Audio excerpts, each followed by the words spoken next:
पिछले 2 महीनों से वॉर और जियोपॉलिटिकल टेंशन चल रही है। Russian Ukraine conflict, Iran Israel tensions और स्ट्रेट ऑफ हॉर्मस रिस्क। सब कुछ पहले से चल रहा था, तो फिर अचानक अब पीएम मोदी लोगों से क्यों कह रहे हैं कि पेट्रोल का यूज कम करो, फॉरेन ट्रिप्स अवॉइड करो और गोल्ड मत खरीदो। Because now pressure is becoming visible. India के फॉरेन एक्सचेंज रिजर्व्स पिछले कुछ टाइम से प्रेशर फेस कर रहे हैं और crude oil prices globally unstable बने हुए हैं।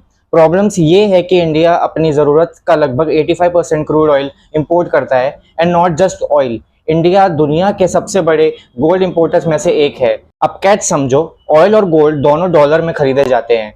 सो जब इंपोर्ट्स बढ़ते हैं तो इंडिया से डॉलर बाहर जाते हैं, फॉरेक्स रिजर्व्स पर प्रेशर आता है, रुपी वीक होता है and then inflation hits common people. Petrol महंगा, फ्लाइट्स महंगी, transport expensive and daily life costly. So that's why government अब पब्लिक बिहेवियर कंट्रोल करने की बात कर रही है। बट ऑनेस्टली ये बिगेस्ट कॉन्ट्रडिक्शन भी दिखता है।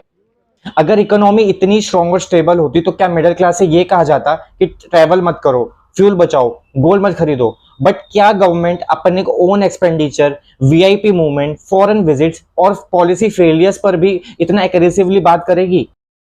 और दूसरी इंपॉर्टेंट बात यह है कि इंडिया में गोल्ड सिर्फ ज्वेलरी नहीं है। मिडिल क्लास फैमिलीज के लिए गोल्ड एक इमरजेंसी बैकअप होता है।